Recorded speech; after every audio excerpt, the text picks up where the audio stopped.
Good morning. So we're going to dive right into rants and reflections. We're going to execute, and also executing to meet expectations of your buyers. So words are hard. I've done this 4 times today. We're going to try to get through this one.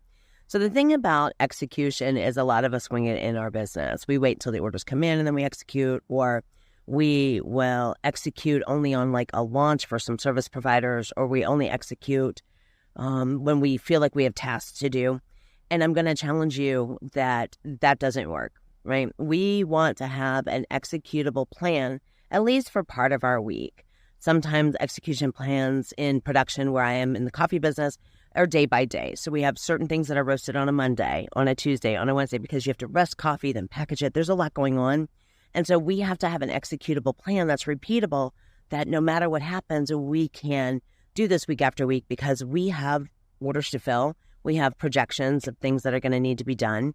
And it also sets that customer expectation. Our customers know the new origin of the month comes out every month around the 27th. They know the origin of the quarter comes out on the 6th every third month. They also know that if we roast, it's going to be freshly done each week.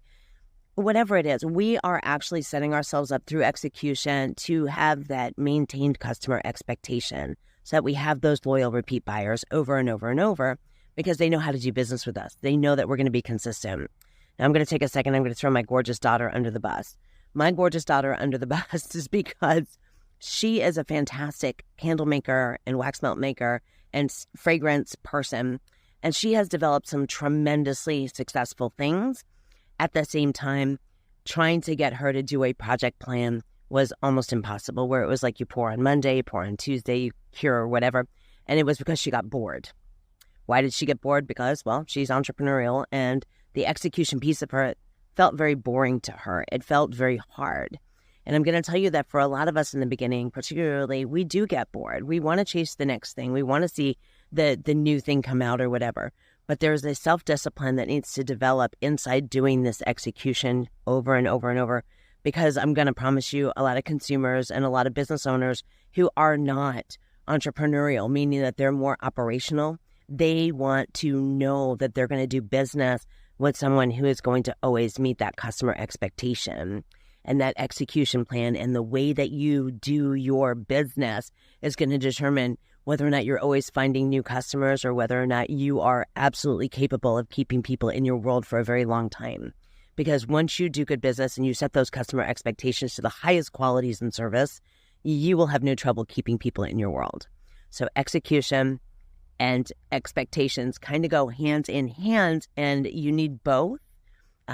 Let's go do really good business, and let's take the time to develop a plan. And if you're somebody who doesn't have one, let me know. I have quick templates that you can use to help you figure out your operational plans and execution strategies, so that you are able to constantly meet those customer expectations.